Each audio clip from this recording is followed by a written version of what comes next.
নমস্কার বন্ধুরা, হ্যাপি হোলি। আজকে দিদিভাই কিচেনের পক্ষ থেকে বানাতে চলেছি পাঁঠার মাংস। নমস্কার বন্ধুরা। মুটাটা নষ্ট করে দেয় আমার। আজকে দেখুন আমরা কিভাবে পাঁঠার মাংস বানাচ্ছি। পাঁঠা মাংস রান্না করার জন্য আমি নিয়েছি আদা, রসুন, তেজপাতা, হলুদ, লঙ্কা, জিরে এবং গরম আর বড় এলাচ, ছোট এলাচ, পরিমাণ মতন আলু। এটা মোটামুটি ধরুন 45 মিনিটের উপর ম্যারিনেট করা আছে। এতে পেঁয়াজ দেওয়া আছে, হলুদ দেওয়া আছে, লঙ্কা গুঁড়ো দেওয়া আছে, কাঁচা লঙ্কা দেওয়া আছে, জিরে গুঁড়ো দেওয়া আছে। ঠিক আছে, ভাজতে থাকা। মশলা করার জন্য আমি এবার তেল দেবো।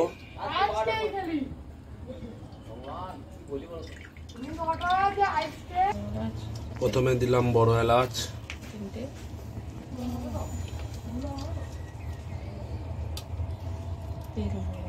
ছোট এলাচ দিয়ে দিয়েছি,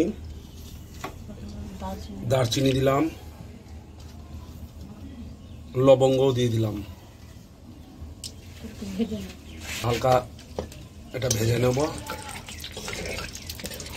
এরপর দেবো তেজপাতা,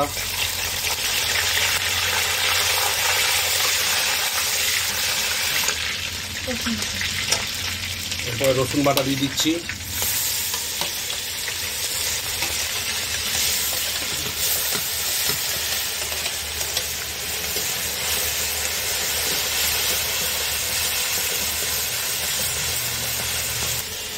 এবারে আদাটা দিয়ে দেবো।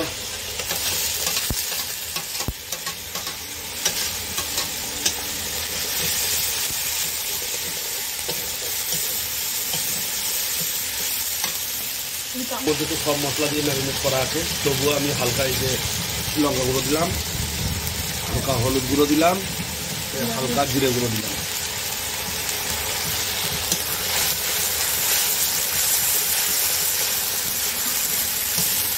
মশলাটাকে আমি ভালো করে কষে নেবো। কষে নেওয়ার পর ম্যারিনেট করা মাংসটা দিয়ে আবার একটু কষে নেব।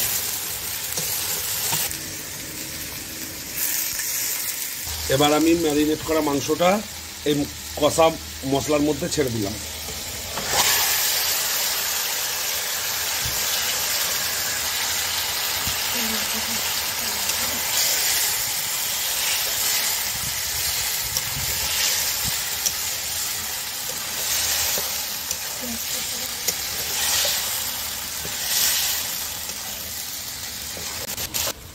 বন্ধুরা, মাংসের মধ্যে আমি পেঁপেটা দিয়ে দিয়েছি যাতে মাংসটা তাড়াতাড়ি সিদ্ধ হয়। এবার আমি মাংসে আলুটাও দিয়ে দেবো।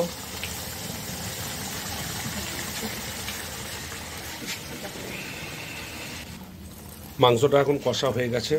এবার আমি অল্প করে জল দিয়ে মাংসটাকে ফুটিয়ে নেব। মাংস রান্না এখন কমপ্লিট। এবার আমি নামিয়ে নেব।